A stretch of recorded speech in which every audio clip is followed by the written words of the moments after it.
Well, hello, buddy, and welcome to the Lanterns podcast here on DC Studios podcast from Multiverse of Color. I'm your host, Annie B, as always, and I'm joined first of all by my regular co-hosts, Kyle and Mike. How are we doing today? Doing good, doing good. Excited to talk about this show. I Kyle, just how are we? I'm so excited. Words are having a hard time. Like, this is my most anticipated show of the year, and the fact that we're now able to talk about it's just incredibly exciting. Like, yes, we should do that first. Here we go. We're representing. Yeah. It's Green Lanterns. Like, Yeah. I'm sorry, it's Beige Lanterns. I'm so excited to talk about Beige Lanterns. So brown, maybe. I don't know, brownish. So for anyone watching this, tone. So who anyone's watching right now, it's because when you're watching this, it will be live at 10 p.m. Eastern on Sunday, August 16th, which means the first episode of Lantern has officially premiered on HBO and HBO Max worldwide, where it's available. And I hope that people who have now seen the first episode are taking some of their words back about like Beige Lantern, because I'm like, there is plenty of greed. So, but it's been a while since we recorded, and I felt before we start talking about the episode, I want to put the spot on Mike for a second, because we're after San Diego Comic-Con, and where Mike attended the Lanterns activation site for MOC as press. So can you again, the real his video that he posted is on social media, so go check it out if you want to see more details. But Mike, if our listeners who are haven't seen this, like, want to share your experience, what it was like, and how the reception was there. Obviously, it was great. It was my most anticipated activation of San Diego, and I'm glad that I was able to be I literally was one of the first people to go. And also with Vanessa, another contributor to Multiverse of Color and everything. But it was a great experience. Basically, it's more of a testing on fear. You had all these training groups. You were separated by groups to go through these different environments, testing your fear. And the big question is are you afraid? So, and you're going through this so small maze, and then you're seeing someone like activation of lantern rings being activated in real time, and the way they were able to design that entire set and everything was really good. Even when you get into the bar of that's in Nebraska, you see a lot of details of this town and everything, of the juke machine and everything. And then if you actually able to find certain clues to stuff going on in the show, especially when you open up the dart shooter thing, you see the lanterns hiding right behind it, in quote unquote in a pocket dimension.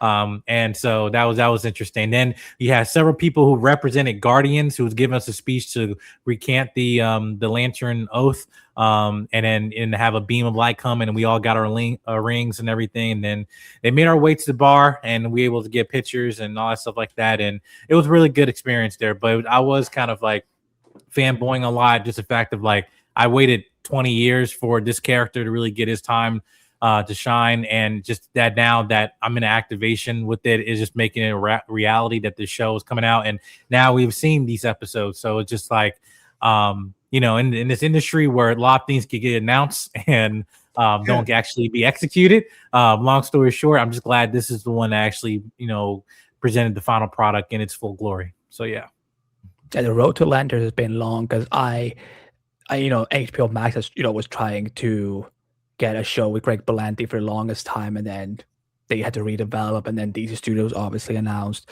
So it's the road to a Lanterns TV show has been long, but the ability, it was a lot of fun. For someone who was just at home, just sitting and typing articles, I'm just like, oh, this shit looks cool. I was like, yeah, he looked like he had a good time, and it sounds like Lanterns, the activation was like the high in demand at Comic-Con this year. I did not see this much buzz for any other activation whatsoever. Yep. Not the Paramount Lodge, not the other was Stewart from the Save the Universe thing. No, they were out of tickets for that, and people were outlining wrapped around the building for that. So this was the activation to be. And yeah, I believe they delivered. Yeah, I no, but like, usually HBO Max like they do really good ones because but this was before HBO Max, but like when DC Universe like the streaming app when that was the thing, I remember I was one of the people who got to go to like each of them because they had Titans, Swamp Thing, and I think they had something else there. Young Uh, Justice. I don't know if Young Justice was there. If I don't know if they had an activation of Young Justice in the DC universe on site, but I remember there was Swamp Thing. Stargirl. No, that had not. Stargirl. No, Stargirl got because that's the thing. Stargirl got announced, I think, late like after The DC year Universe after. launched. The year Yeah. after. What a Um, weird era.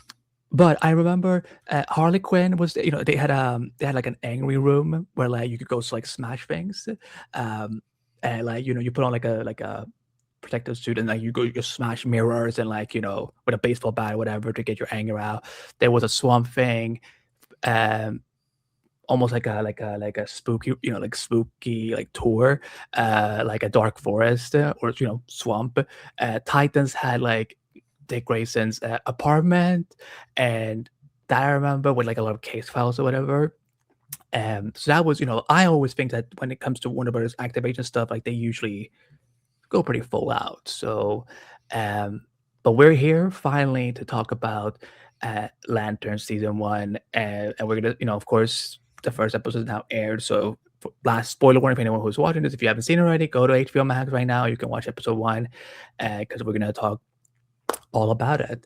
So, I want to just kind of get everyone's impressions of the characterizations, because like Hal and John obviously are the driving force of the show. So Mike, I want to start with you. For again, you're a big comic book nerd, just like the rest of us. So like, how did you feel about the way that Kyle Chandler and Aaron Pierre handled their first outing as Hal and John? Well, first, I was already, team Aaron, for the longest time and everything, but Kyle was also had shoes to fill, even with this in first episode, because we've had another live action, we had another, interpretation with Ryan Reynolds as Hal Jordan, which I believe he really didn't do a bad job. I thought his performance as Hal was actually decent. Just the movie he was in was just not, didn't deserve his performance. But, with that, I felt with this is that this was kind of like there's a lot of things we had to adjust to because this was a adaptation of an older Hal that we weren't really most fans weren't used to, so we got to adjust with that, and we get that within the first 5 minutes of the time jump in 96, and we see that of Hal being the guy, no pun intended, but being the guy of the first Earth Green Lantern and being celebrated by the media, and being intrigued. And then you have people like Jon Stewart looking at him now, seeing as a protege and mentee type of relationship, but him as a child now, just like, oh, that's a hero I've been following for years. And then now it also goes to that trope of never meet your heroes, which I love. But I felt Kyle won me over, even the trailers. But this entire episode, I was like, that is something Hal Jordan will do, but just now he's just in his 60s. It's okay. And I'm okay with that. It just my main concern was not even about the character's age, is like, was his performance going to have the character's mannerisms of Hal Jordan and the banter and everything, when he didn't have really no mentor aside from people training like Sinestro and Kilowog and other people like that. But here we were seeing it of someone that has been training all their life and someone who had to learn as they go. And what type of dynamic, has that balance of creating that type of beautiful synergy on screen to make it pay off to a point where you're just engaged, just seeing them in a car, just riding and just bantering back and forth. And that is something that, to me, I felt, well, for a DC fan, for me, I've been waiting for years with these characters. Instead, before you get to these main big cosmic concepts that I know we love about the DC universe, what I even love more is the characters, their mannerisms, their personalities, and their dynamic that makes it even satisfying when they go through these massive ventures, because I actually care about not only about where these characters are going, but who they are. So, and that, unfortunately, for a period of time, DC hasn't earned that with few characters for me. But with this, as a fan favorite for Green Lantern, they won me over with this episode with Kyle and Aaron with their dynamic. They were perfectly cast with this, had beautiful banter. Kyle, what about you? Well, as typically Kyle's and things just absolutely nail whatever the assignment is. So No, we get it. Your name is Kyle. We get it. So. Well, we talked about the trailers, and I was sold on the casting pretty much at announcement, just based on their careers. I feel like knowing the characters the way that we do, it's been so funny because obviously you touched on it briefly, Andy. The Green Lantern IP has struggled in the 15 years since the film, which to me has been so ironic because the simplicity of what this is it's Lethal Weapon, but instead Riggs is the mentor and Murtaugh is the young rookie, which I'm not a comic book writer, but it's clearly the dynamic that people enjoy out of these characters. And what they did that I really appreciated, and this comes most of my context, cards on the table for Jon Stewart, is the DC animated universe. Because by the time that came out, I was 11 years old. I wasn't reading a ton of Green Lantern. So canonically, Kyle Rayner was the first Green Lantern I ever saw. And then it was a lot of Jon Stewart.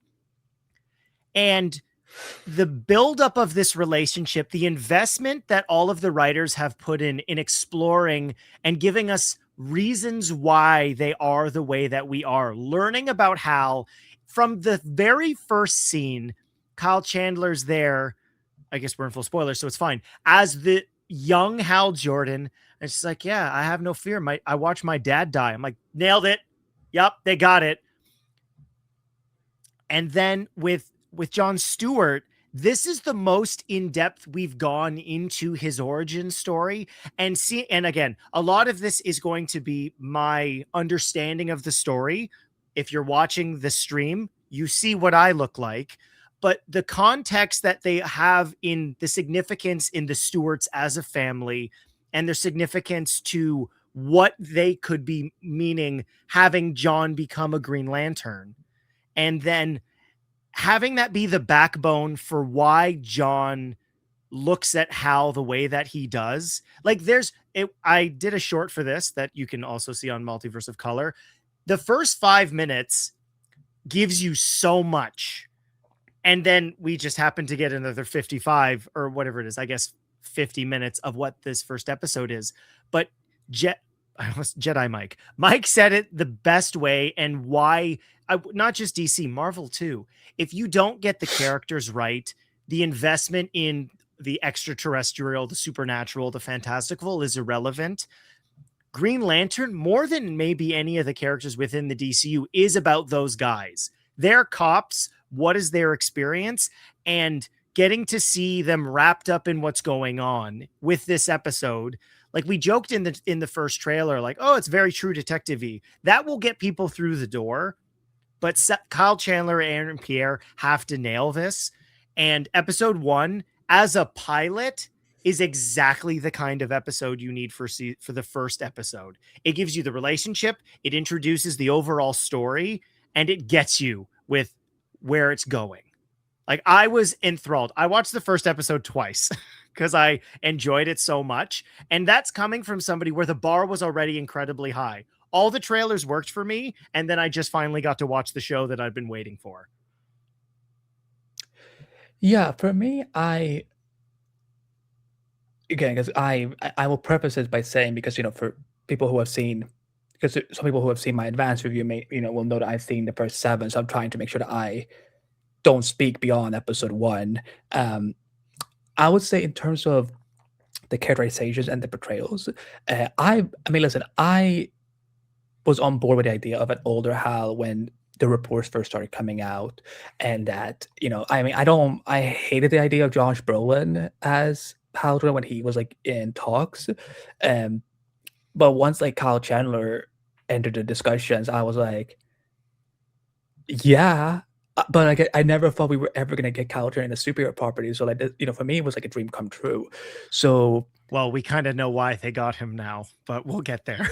Oh, calm down. I again, because I have said this before. Like, I'm not even.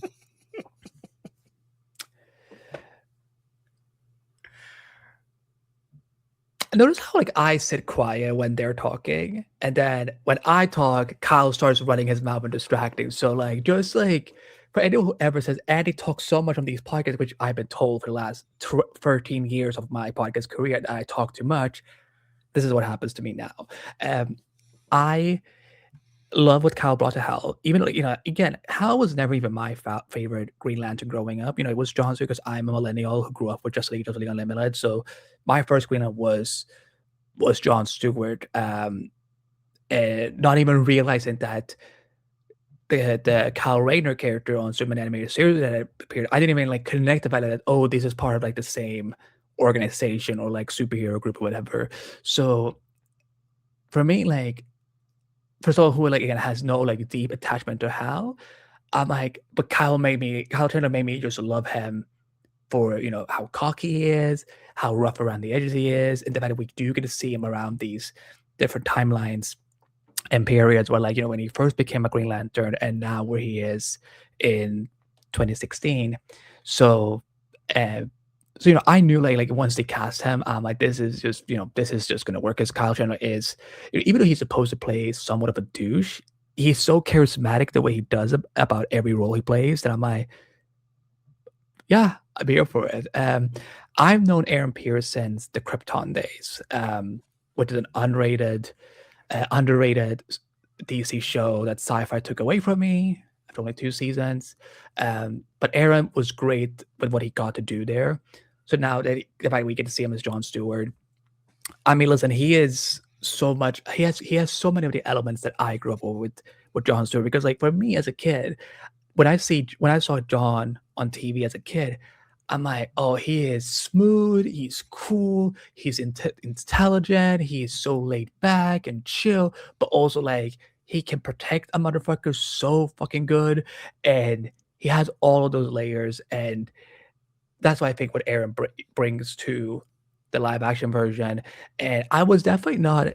I mean, I knew we were gonna get origin story stuff with him because they had cast his parents and a young version of John or whatever, but I didn't know to what degree. Which, I mean, I think I can tease this at least. Like there will be more flashbacks in the season. So I think like there will be a bigger exploration of that, and I think that's what's good, because as much as this show is led by Hal and John, this is in principle John Stewart's full origin story. Like this is his show, and I think that the dynamic they have with each other, because again, I have mostly read Green Lantern stuff, but not a lot where Hal and John are like usually engaging with each other. It's always that it's either before John became a Green Lantern or sometime after Hal has just gone off to do something else. And I like their dynamic and banter here, like that little car ride, for example, when he's like, "What is this? Why does it sound like every time you say sir, it sounds like you're saying fuck you?" He's like, "I don't know, sir." So I like the fact that this is, again, and I think some characters like Hal Jordan Johnson, I think that they benefit from multi-hour, weekly storytelling. Like, because one of the things that I think it was a valid question by a lot of people who were apprehensive about this, which was, how do you do a Green Lantern show that is so fantastical on television? Even though, like, listen, like, because Mike, both of you guys, you both watch way more HBO shows than I do, but like we like HBO can give you good budgets. Like there can be good budgets and production value. So when people were like, "How are you gonna make this happen?" I'm like, I don't think it's gonna be as complicated as people think it will be, but seeing that with the approach they're doing here on HBO with Lanterns, I think that like I'm happier we got a show instead of a movie, because I think the movie the 2011 movie tried to pack in so much in just 2 hours, and again, I don't blame the writers. I think actually like the director they got was just not a fit, and because again, I mean, even though Ryan Reynolds he's fine as hell, he is not the problem with that movie. It's just studio interference. It's a studio interference, and for some reason, a James Bond director doing this film, when technically Greg Berlanti was supposed to direct it. So to see that they're doing it like a TV show, that yes, it takes place on Earth, which again, for the people who were like, but like, why are we not getting the space stuff? Like, you know that the reason that these characters are chosen as the Green Lantern is because they're supposed to protect Earth. Like, that's their main sector. Like, yes, of course they don't do stuff in space and whatever, but I don't know why people were so like, why it was so hard for people to grasp the idea that this wasn't gonna work on TV. And so again, the fact that we get to follow these characters on a weekly format, I prefer that, and I'm happy that they did that because because some people might also like use that as an excuse to say, well, this is just it's because they don't trust them people to lead their own film. Yes and no, because we saw that Green Lantern in 2011 couldn't be a profit for them, but I think these are characters that can absolutely lead their own films and be utilized as main players on the big screen. But I think you need to start with something smaller, either them as supporting characters in a movie, and then they go on to lead their own film, or you do it as a TV show and flesh out for 8 weeks, which is what we're gonna have. And yeah, so personally, I love the performances by both of them, but also like the supporting cast is like there's a lot of great performances here that we get, but let's also talk a little bit about the supporting characters. We meet 3 very important characters: Zoe, William Macon Sr., and Carrie. So, Mike, let's start with you. Like, what did you think about the addition of these 3 other characters? Yeah, there was a lot of mystery in terms of who they are because again, it's a small town, and literally they feed in stills tropes, especially obviously with the scene of Jon Stewart messing with grandmas and stuff. So that wasn't on my bingo card at all. But definitely, I was like, okay, well, this is what we're doing. But yeah, I think there's more obviously to the family, or just obviously with this town being so tied in, and also the fact that this family bailed Hal Jordan out.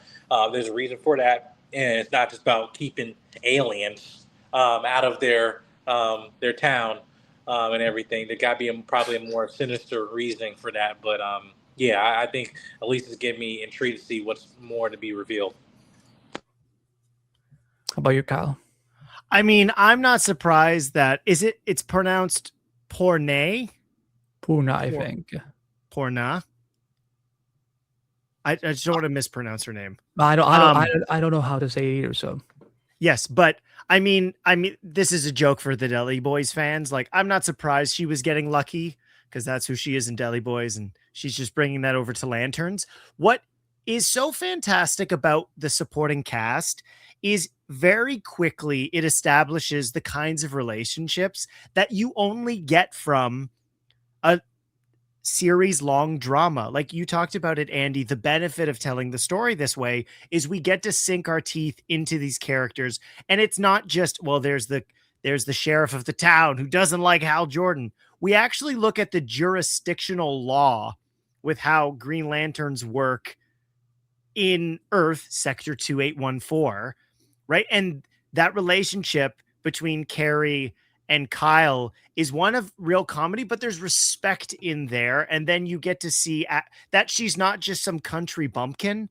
in that experience where they're casing the field, and we hear John telling Kyle what he thinks, or Hal what he thinks. And then the sheriff who is presented with that info, she's already there. Like, she's not somebody who is ill-equipped for the position that she's in.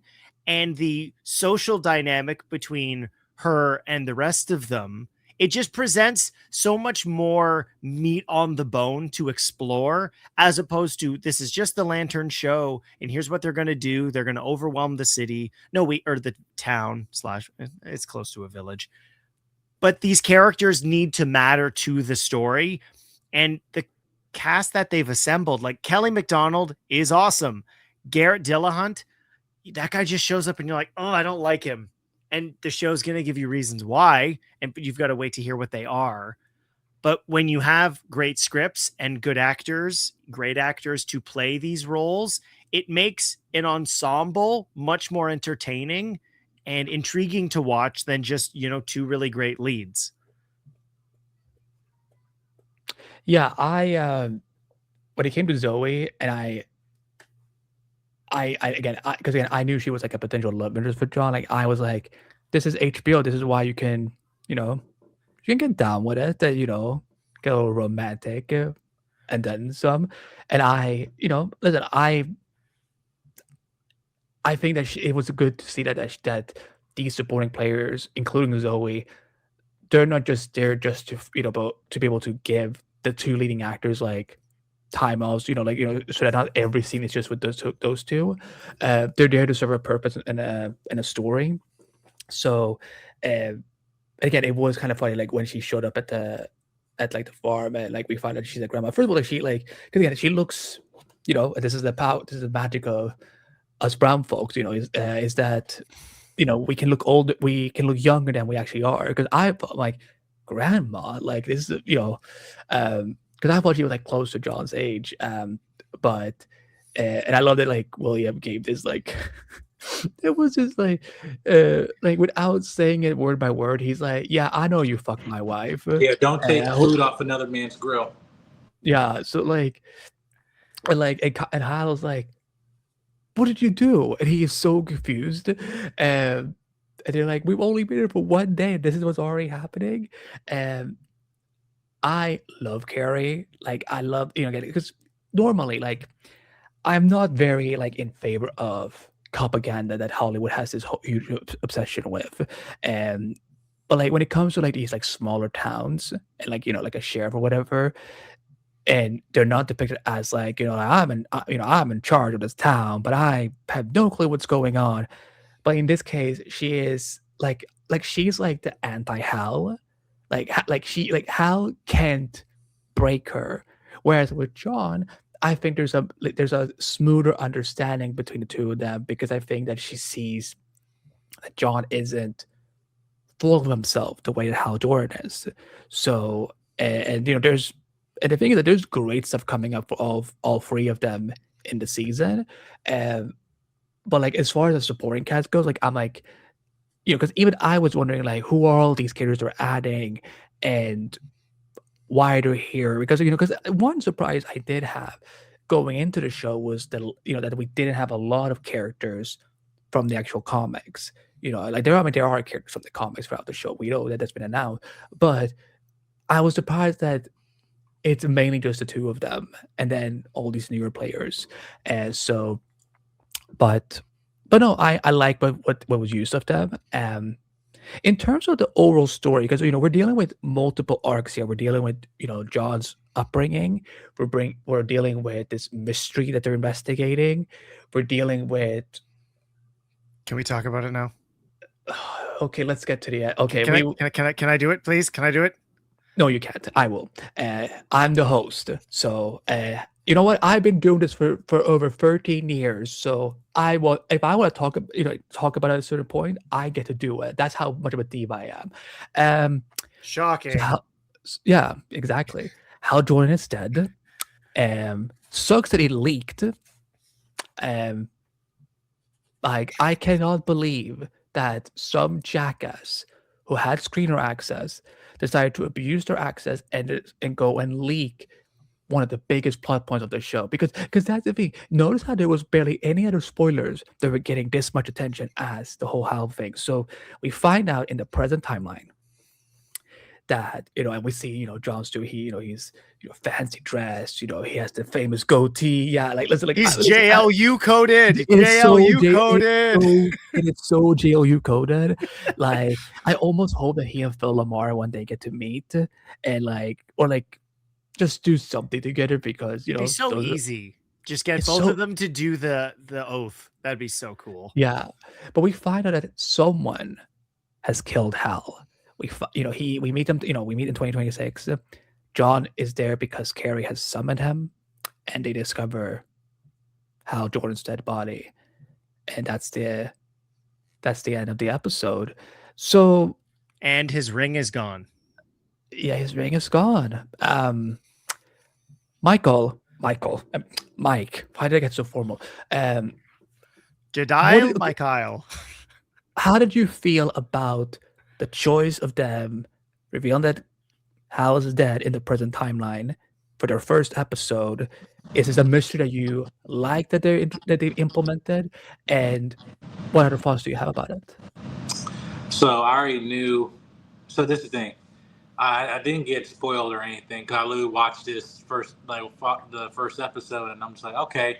And I'm like, what's happening? And I see him on the bleachers, so I was like, oh, fuck, you know, that literally. But then it's like, I'm gonna have to accept it, you know. But then I know there could be more revealed later to kind of give more explanation, like in terms of like how that happened, and also just in terms of context. Like, all right, beyond this 2016 timeline, that means that at least Hal and John have been alive as Green Lanterns for at least 10 years.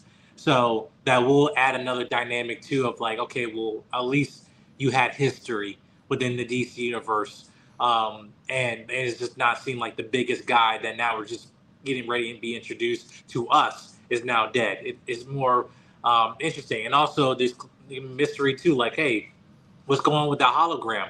You know, the hologram, is it too realistic to a point? Hey, it might actually, and how strong is Hal Jordan where he can probably fake his own death? Maybe. Who knows? That'd be interesting. Or if other lanterns, Black Lanterns, I don't know. But they have to, play into that. And to me, it's just like if they go into that route, and I hope that that it might be a misdirect, or even if it is that's definitive, that we'll at least get some type of conclusion with that character to a way it doesn't feel like, oh man, the biggest guy you thought was going to be the guy, nope, he's dead. I think that's just more for shock value. But knowing the showrunners, I know more meets the eye, especially with Watchmen, one of my favorite series of all time. That adds like a lot of emotional payoff to it. Hopefully in episode 7 and 8, then I'll be like, okay, you know what? That was meaningful, and I'm okay with it. But am I okay with it? Yes. And do I like it? No. But I'm gonna get over it.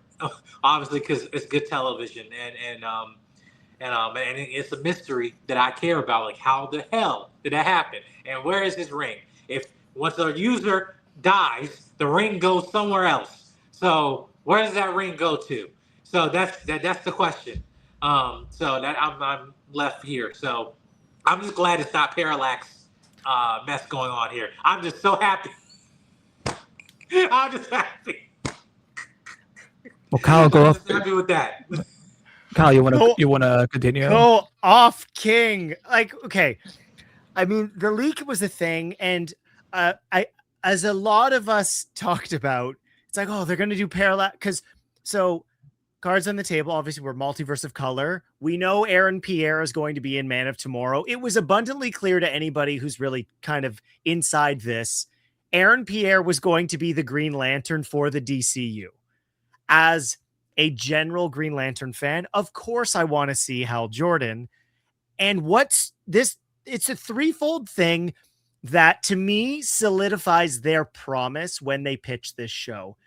And it is a bold thing that they said, which is they wanted it to be true detective in nature. 2 timelines or 2 time periods, not timelines. This isn't that. 2 time periods was incredibly bold. We had the 96, we had 2016, and all the marketing was those 2 times.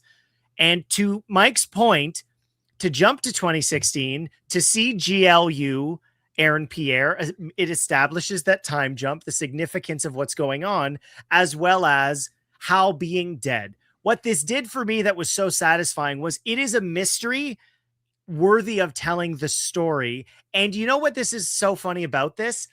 This is Green Lanterns saying, hey, Game of Thrones season 1, it took you the whole season to kill Ned Stark. We're doing it at the end of episode 1. And what this does is it immediately sells the relationship we are going to get to explore, specifically with the sheriff and John. And one thing I want to touch on that you mentioned very briefly, Andy, because I made a point of it in my notes for episode 1, which was Sheriff Kane Kelly sees right through Hal And I made a point of saying, well, something she says to John, which is, he's not fearless, he's lonely. And to have somebody who immediately sees through his BS, and that a relationship is so fundamentally formed between the sheriff and John, and we see the town is decimated. So ultimately what this does is 2016 is a failure. Something goes wrong. And what is that? And for an hour of television to give us threefold, we're getting parts of John's origin story, we're getting parts of Hal's origin story, and we're getting the inciting incident that brings them together. And this is a fundamental issue throughout this specific village and the time we've experienced through the DCU. In the 10 years, because it's an important line, and we all talked about this because they weren't really open with 2016 in the initial marketing, which was, but Guy exists. Like he mentioned my boy Chip, but Guy Gardner exists. This does sort of answer that question. When did Guy get the ring? It's not Hal's ring. Andy owns it. We've seen close-ups of it. It's not the same ring. So in some period of time, Guy became a Green Lantern and John didn't. So all these questions, it's not a cliffhanger to be like, dun, dun, dun, just watch the next episode. This is a main story point of this season, and we're going to explore ultimately what is a failure of this relationship. And that is such fertile ground for important and deep storytelling. As much as I love just Green Lanterns being space cops, and there's some great Green Lanterns just being space cops, I want this relationship to be as thoroughly evaluated as it can be. And again, I'm just going to say it again. I'm so glad it's not Parallax, because as much as that would have been new for DCU fans, I ain't on board for Parallax. His first appearance in Green Lantern Beware My Power, the direct-to-home video film, was just Hal Jordan Parallax. We can't just jump there. If you want to do it later, fine, but I don't want this and then that. They picked one, and I think this is the bolder and more interesting route. Yeah, when I saw it leaked, and when I heard it was leaked, I'm not gonna have any reactions. I'm just gonna watch how it's presented, because when you don't have footage or when you don't have the context, that everything is up for interpretation. So seeing this, I'm like, okay, this is how you sell a good pilot. Because I will admit, as a pilot, I do think it is a little slow setting up so many seeds. It's important to set up seeds, but that's fair. But like something like one of the finest television pilots when it comes to the superhero genre is The Flash on the CW, like in 2014. That is the best Arrowverse pilot.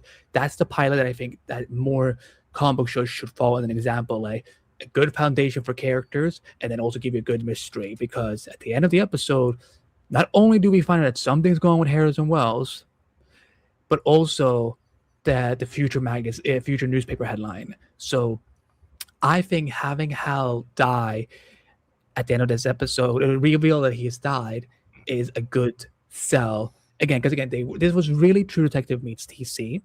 And what I like about it is also the fact that, yes, even though he is dead, they still have multiple ways of showing Kyle Chandler through the show, again, through the hologram, which I thought was really, really funny. Like, oh, John, am I dead? Oh, such a dad joke. That's what it's called. Yeah, but it says hologram. But it's cool when John says it's not cool when you say it. Okay. So there's also so we know that we're gonna see his story told throughout these flashbacks and also through the hologram. So, and again, the fact that this isn't a movie this is how you pitch a show and make people come back every week. Which is why I'm so glad that they didn't release all 8 episodes at once. I'm glad that they're doing this in a weekly format. And again, as someone who hasn't even seen the finale, I'm sticking to why I gave this a 5 out of 5 for this first season, because it is a very strong first season. But even not having seen the finale, I am so glad that they didn't do multiple episodes at the same time, and the fact that now it's gonna cause it's gonna spark conversation and theories. And in terms of like, well, we've already right now killed off Hal Jordan in the DCU. Do you all know how many times this man has died in a comic? Again, this is not me hinting anything. This is just like talking about comic book deaths in general. Characters have come back to life so many times, and it doesn't just have to be, paralyzed. There could be other methods. So again, like exactly a hologram, but also I don't think we're necessarily done with Kyle Chandler after season 1. Like whatever this, I don't think so. I think we will still see him come back in some other ways. Because even though like yes, we have John as like our primary main Green Lantern, Nathan Fillion's Guy Gardner is around. Like it was announced even this week that he is going to be back for Mr. Miracle. Like he's now this is his 5th project, and they're using him everywhere. Like I don't hate Guy Gardner. We have seen Guy Gardner and Crypto more times than we've seen Superman. Technically, don't you dare come for Crypto. Like you can go after that. I'm just saying. You can go after the bull. You do not go after that dog. Nice. What's it called? Pieces to the overall story. Mm-hmm. But when you keep feeding the same particular characters, and not saying that those characters don't have value, but yet you end up wearing out their welcome every time I see them, and I get wearing my eyes like, all right, why is this? Well, I will give this tease though for people because like for me the reason I'm kind of like behind Nathan Fillion as Guy Gardner and the way he's being utilized is that the way hold on. The way he's used in Lanterns as just a tease. I'm not gonna say when he appears, what he does, anything like that, but it makes sense, and it's like it isn't just here we're gonna put him in there to force you all to like see him like he has a purpose. So that's why I'm like and that's why even like when he was in Peacemaker, when he we will see how again, and we will see how he's in Mr. Miracle, and we will see how he is in Man of Tomorrow. Like I think that they're not shoving him down our throat the way I think the MCU did, for example, with Loki. I know there's a lot of I love myself some Tom Hiddleston, but like I got Loki'd out even after season. Yeah, what's up? That's how I feel. Yeah. Yeah. Don't worry. You're seeing straight. I said that. I got Loki'd out. I get Loki'd out is fair. Loki'd out is fair, but like Mike, you're muted. To Mike's point, we're like how many projects in, and this guy's in everything. But like, is he taking up? Hold on. He's not even taking up that much space. That's like you all are acting like this is like a character who's like he shows up in a show, like it's like he was like in 25 minutes of Supergirl or something. He's like fine that. in Lanterns. I don't want him in Mr. Miracle. That shows up on Apocalypse and what's the other planet called? Where's Highfather live? New Genesis. Thank you. I could not find that in my brain. That's not in his sector. What are you doing over there? He can still travel in space. What like James Gunn's friends are working too much. Can we build out other characters, please? Yeah, they're saying yes, James. Yes, James. Yes, James. No. It's not in their vocabulary. You know that Christopher Nolan also hires a lot of the same people that he works with. He also hires his friends. And most of those people are Academy nominated, if not like they're. I'm sorry, this is not. It's not the same. So unless they have an Oscar to. No, but I'm saying the quality of the character. Guy Gardner is not a fundamentally important character to a shared universe. Loki was an Avengers level threat. He was in way too many things, Andy. I wholeheartedly agree with you there. I didn't like Loki season 1. I did really like Loki season 2. Very different show. But the thing is, we are supposed to, and this is a genuine concern outside of Lanterns, because I do think when he fits into this story, this is not a spoiler, that does make sense. There is a period in which Guy is a Lantern, and we know that. This is in 2026. There's a jump forward. It's safe to assume there are scenes in 2026. When we are not building out people who are actually going to be the foundation, I don't need them in every project. I just don't. Anyway, because I know Mike has to get going soon, because so I want to take this back to the episode. Maybe maybe I'm the one who I should have started a Guy Gardner conversation, but what I'm saying is when it comes to Hal, this is a good mystery to have. And and I think that even though whatever happens after season 1, people who want to see more Hal Jordan in DC, I think they're gonna get it in other methods and ways, because again, there's like Mike just brought up, so much has happened between 2016 2026 that they can still feature. Like we could, for example, still see like a prequel story somewhere, like where like let's say 2018 or 2019 or whatever, where like Hal Jordan meets this world's Barry Allen, for example. Like I don't think we're just necessarily going to erase this many legacy characters as people think. And that's why I'm like, when I saw that someone had killed him in episode 1, I wasn't mad about it, because again, like, you don't get someone like Kyle Chandler, just use it for like one season of a television show and then you're done. I don't. HBO does do this though. Like I don't. This is but because yes, they do. But DC Studios also does project on the big screen. So if they want to do something like where Hal Jordan could be in the movies as well, they can. I'm not like HBO is not the end all be all of this universe. No, of course not. But I think the investment, as like we've all said it, this more than anything is John's show. Like the origin part of Hal Jordan, they make a big point, and I like the way that we connect their origin stories in the beginning of this first episode. But the investment is in Jon Stewart more than anything. And yeah, I love Hal Jordan, but I think the use of his character is to the purpose of Jon Stewart. So quite frankly, if like the writers have said this is not a spoiler. This is a complete story. And if that is the case, then if this is a satisfying, like you've seen 7, if this is as great as you've said, and I wholeheartedly believe you, there's no point in lying. I'm just gonna say, just because people always sometimes give me shit for this, I give my opinion based on what I think. If people absolutely don't come for me in my comments and be like, you said that these 7 episodes were good. Like, yeah, they were great to me. I'm not going to speak for how you all feel about it. That's not my job as a critic. I'm saying, here's what I saw. You choose if you like watching it or not. Just for the record. Yes, Mike. I have to go. I just wanted my final thoughts on this is that I do believe that in terms of currently where we are after the events of Supergirl, that is great just to see that of a project within DC with characters that I love, where they feel they have the full executed plan and also care and respect to those characters.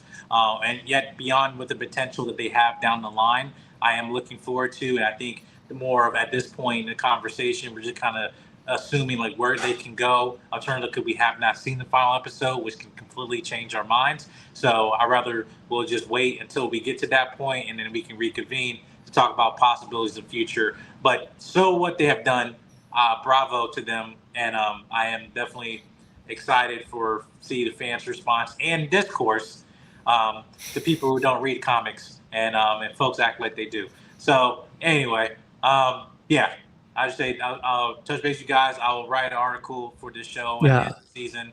And it was great having you on. And guys, you can find Jedi Mike 7 on all social media.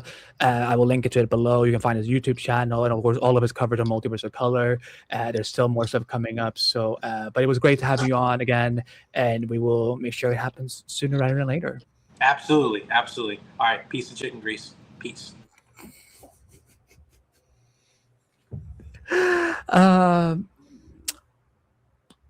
Where was I going with this? Yeah, so with how I expect there to be a lot of people angry on Sunday, which again, listen, everyone is entitled to their opinion. I respect everyone having their own opinions, but I think this whole idea of the way that people get so definitive about well, this must be what they're doing, this must be how it's going to be now forever. It's like, no, that's the great pleasure of a comic book franchise, is that so many different things can happen. Again, I'm not teasing anything. This is just me speaking as a journalist who's watched the MCU grow, seen the DCEU be what it was, and now see the foundations of the DC universe. So personally, I think that, again, even after this, even if we don't get another season, I still have a hard time believing that there's no way in hell that Hal couldn't show up through other, prequel stories, but prior to whatever happened in 2026.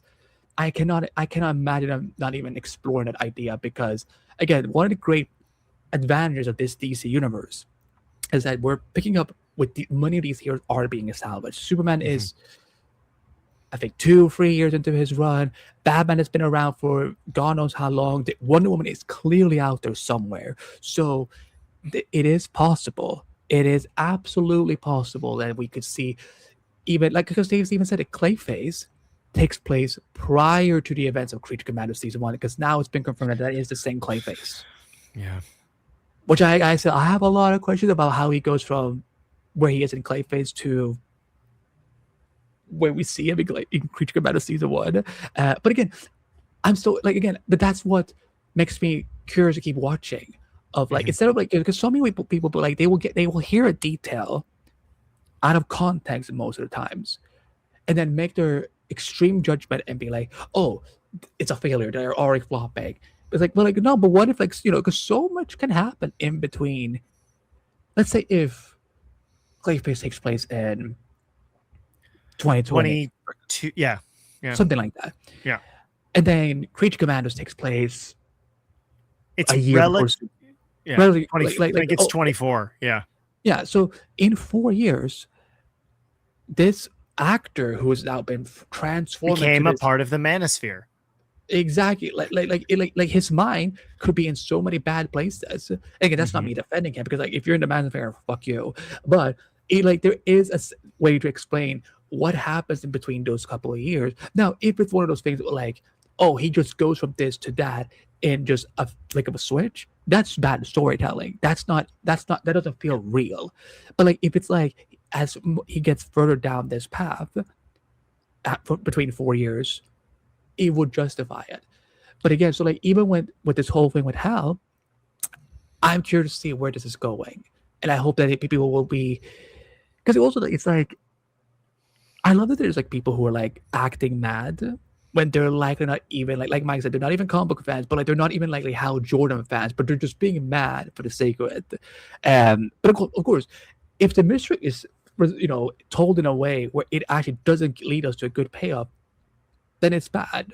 Then yes, that will be bad. That's ultimate. If the answer to the question isn't, it's not necessarily, this is ironically coded with just HBO in general. Like if the answer to the conclusion or the conclusion of the mystery isn't an effective one, they've failed in doing so. You created the curiosity, but then when you give us the answer, most people don't like it, then you've ultimately failed in that.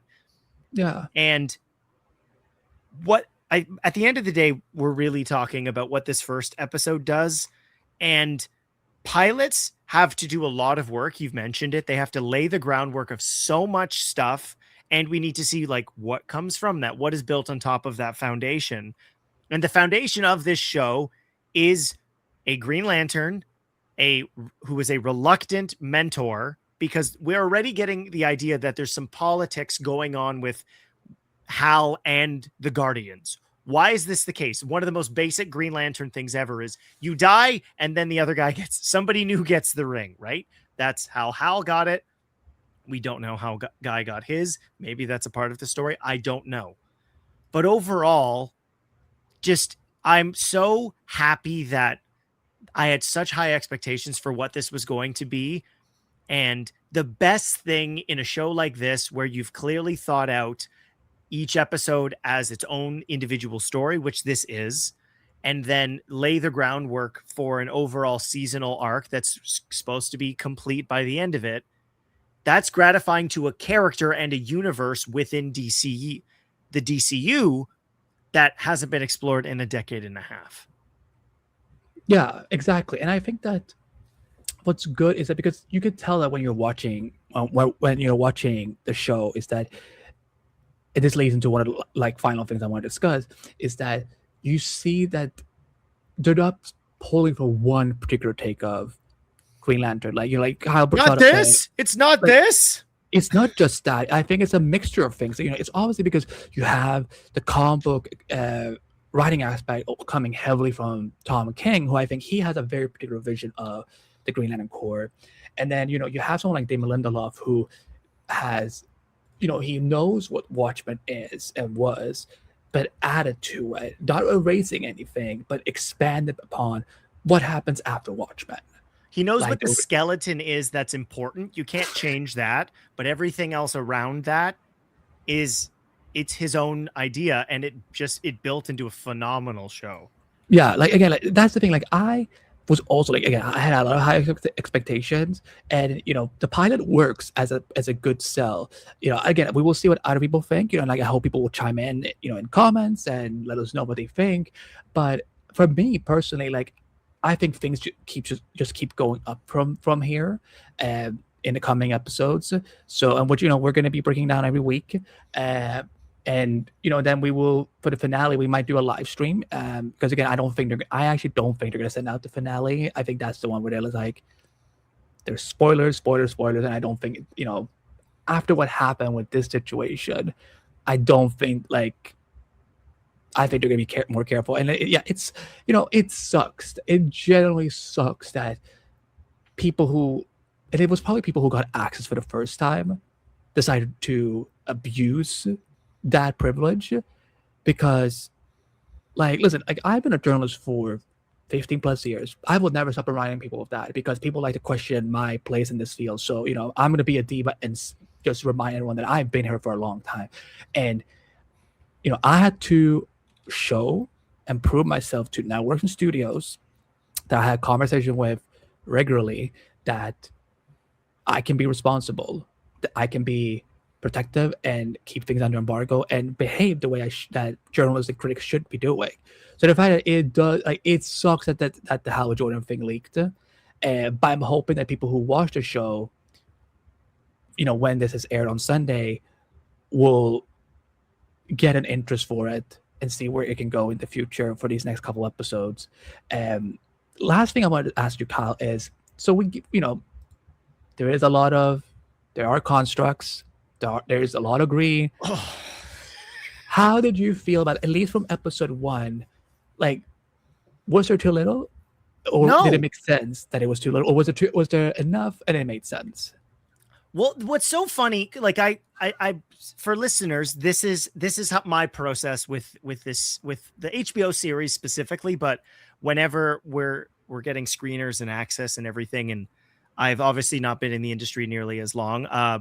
By the time I guess when you're hearing this, so Film Realist turns 4 in about a week, which is incredibly exciting, and things have changed so dramatically. But you make notes to have context for all the things you're going to talk about, and we start off very Green Lantern, right? Like we see Hal do something impressive in the beginning, and what this does so effectively is it builds in the lore of the Green Lanterns. And one of my favorite scenes that I think perfectly encapsulates that is the investigation that Hal has with this, and the interview he has, or interrogation, I should say, with the suspect, and just understanding what it means to be a Green Lantern in that scene when the suspect says the oath back to Hal.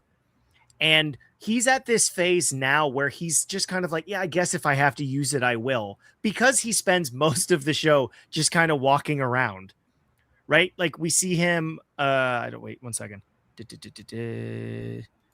I want to make sure that's not a spoiler. I don't think it is. Oh, yes, it is. Yeah. Okay. The taco stand and the flying away is in episode 1. I didn't. Right? Like every chance that when Hal wants to use it to kind of make a point, that's when he uses a construct. And near the end of the episode, the police, not office, my brain is mush right now. The sheriff's office. The sheriff's department is going to explode, right? And he creates, and I think it builds in this idea that like Hal is kind of tired of this job. And what does that mean for somebody where I don't believe Green Lanterns can retire unless they die. Like that's the unless thing. they die, right? So, like, yeah, I think it's just enough. And again, I'm approaching this as a diehard comic book fan. I'm incredibly excited to see what people just think of this, evaluating it as on a really excellent drama. And what should excite people more than anything, this is the 9 p.m. on Sunday HBO series. This isn't just being dumped on HBO Max at some random streaming time. This is taking over from House of the Dragon, which was last week. Like, this is not something they're hiding from people. They're putting it on their premiere night at their premiere time slot, a Green Lantern detective drama. That should say everything in the confidence that they have in this series. And we've seen DC content work well for HBO, with Watchmen and the Penguin. So I just don't want to see people keep talking about like how this feels like a downgrade, that they got the TV treatment. It's like, but television can we're living in a golden age of television right now. TV is better than most movies. Yeah. Like, I would rather the funniest thing about apologies for interrupting. Most comic book characters, quite frankly, would serve better in a well-executed premiere TV series. Most of them. We've seen the inconsistencies with the MCU, like when it works great and when it doesn't, it really doesn't. But Penguin, that's the best example. I had completely honestly forgotten about it because Peacemaker has poisoned me. But this will work for everyone. And anybody who gets mad by the end of the first episode, you're telling me you're not watching episode 2? Prove it. Show me your HBO and your Crave or your Sky. You're watching episode 2. And if you did, it worked. Yeah, because that's the thing. Like, there's a point that people will hate watch. They're gonna do hate watching no matter what. And this is this goes for any property. Like it's not just specifically DC, but like people put DC under such a special microscope compared to Marvel. But like in some cases, like a lot of characters that we've seen in the MCU that has been introduced lately, they benefited from the fact that they got like, for example, one of the best new characters of the MCU is Kamala Khan, Miss Marvel. Her show is one of the best MCU shows of all time, and I'm so glad that they did it as a television show, following this teenager, discovering her inner powers, and also how she juggles with it juggles those responsibilities with her normal life, as a Muslim Pakistani in New Jersey. Mm-hmm. So, but then, for example, you have something like, look at something like a Secret Invasion. I'm trying so hard not to remember Armor Wars. Don't you remember the cultural impact of Armor Wars? Yeah. Oh yeah. I still can't believe they did what they did. Yeah. I can't believe it didn't happen. Wonder Man, to that point, they do these incredible series, and what's the most frustrating part is we would like it to have some impact in that universe moving forward. And the MCU's biggest problem is it hasn't. Like, I have the closest person to me is my sister, who loved the MCU and watched all of the movies to Infinity War or Endgame. Sorry. I guess that would be so weird if she was like, I'm done after Infinity War. I should say actually Far From Home, because technically that's the epilogue to the Infinity Saga. But then once it got into the shows and the movies, the impact of and relevance of that stuff became lower and lower. I could count maybe on my hand she's seen 5 MCU series. And I know for a lot of people who even like Daredevil is one of the best things that they've done, specifically with season 2 of Born Again. Daredevil should be showing up in the movies, and he just doesn't. Yeah, instead we're just repeating Chris Evans and Robert Downey Jr. And I'm just like, I don't care for Doomsday. So, and we know Aaron Pierre is going to be quite literally. This is not a spoiler. He's Green Lantern in Man of Tomorrow. I don't think that is like that's. Yeah, it's he's even talked about that he is, he's in the movie, and we don't know what he's going to be doing in the movie. He's just wearing his jacket and t-shirt and being like, "Hey, Superman." I will say that I am tired of seeing like all the marketing where they're like just in their shirts and jackets and whatnot. So because like I really did love what we saw of Hal Jordan's costume in episode 1. It's great. It's a great costume. It's awesome. Also, it had green. It was green. Lo and behold, people were like, "There's no green in the show." Like, fuck you. Well, and it goes to the thing we said in the trailer reactions, where it's a uniform, right? Yeah. Like, as much as in a perfect world, it is a construct and it appears, and I get it. That's the kind of budgetary thing you just don't need. Like, it's a costume he wears. And also, it could just show that maybe he's been able to create these suits to the point like where he doesn't have to keep like, you know, having them come out of his ring all the time. So at some point, like, it would be cool to see that happen, but like it's not gonna like break or make how they execute Green Lantern. I'm like, the powers are cool. The teasers of the mythos that we got in this episode are very, very fun, and I think there's more to look forward to. So, and incredibly relevant, like very relevant with what they're talking about, because it's a much large, not just in terms of where the show takes place, like you mentioned already, but like the metaphor should not be lost on people what this show is about. Yeah. But I think that's a good place to wrap. So, Kyle, tell people where they can find you on social media. Tell them about the Film Realist and anything else you'd like to promote. Do you want to do the slogan? Because normally you steal my slogan from me. No, you could have it. Thank you very much, Andy. I host the Film Realist podcast. That's the film and TV podcast from a complete nobody. That is hopefully for somebody. You can find all of those episodes posted on Multiverse of Color. I do a lot of contributing as a writer as well. And I'm going to have my individual thoughts on Green Lantern up this week. And it's a crazy August. There's a lot of things coming out that I'm really excited about. Fan Expo is at the end of the month, so keep an eye on that. But yeah, it's awesome to be able to talk about DCU stuff again. Same. Likewise. You can find me at Anibite on all social media platforms. I'm a senior writer and a senior lead writer for ScreenRant.com, where I cover all the latest TV and movie news, also occasionally some interviews here and there.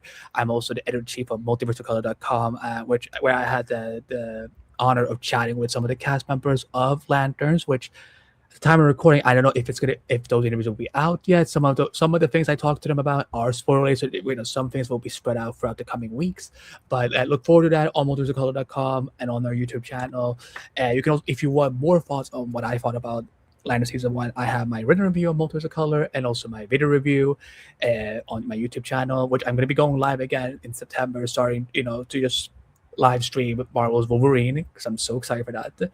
And yeah, that's what I have coming up. If you are interested in keeping up with multiverseofcolor.com, all the links are in the show notes, along with where you can find these studios podcasts, which is part of this outlet, and you know, the Lanterns podcast, which is like under these studios podcasts. This is just kind of like this easier way to label each episode of the podcast, so that way, like, you know, because you know, this is like the Lanterns chapter of the podcast, etc.